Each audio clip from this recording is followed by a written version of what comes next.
Tento pořad vám přináší Inels, výrobce chytré elektroinstalace.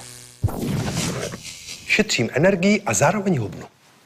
Žena nechala svítit na chodbě, jsem tu a vypínám. Zbytečně se svítí v koupelně. Vyřešeno. Už půl hodiny běží větrák na WC a je ticho.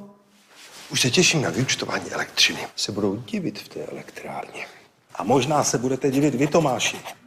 Pohyb je jistě zdravý, ale běhat od jednoho vypínače k druhému vám velké úspory nepřinese. Jenže ty světla se sami nevypnou. Právě, že vypnou. Dnes existují taková technická řešení, která vám můžou ušetřit až 30% z vašich účtů na elektřinu. Například časové relé. To bude ovládat úplně automaticky světla i větráky všude tam, kde na to lidé velmi často zapomínají. A přitom instalace je velice jednoduchá a investice pár korun se vám velmi brzo vrátí. No, taky mi strašně vadí, když je světla zbytečně moc, nebo někdy málo. A to žádný časovač nevyřeší. V tomto případě, Tomáši, máme k dispozici stmívače a dnes dokonce bezdrátové. Takže můžete stlumit nebo zesílit světlo z místa, kde právě jste, anebo ho dokonce ovládat mobilem.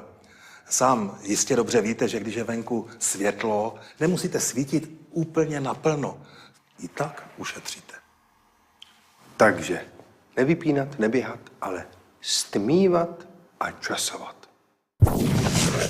Tento pořad vám přinesl Inels, výrobce chytré elektroinstalace.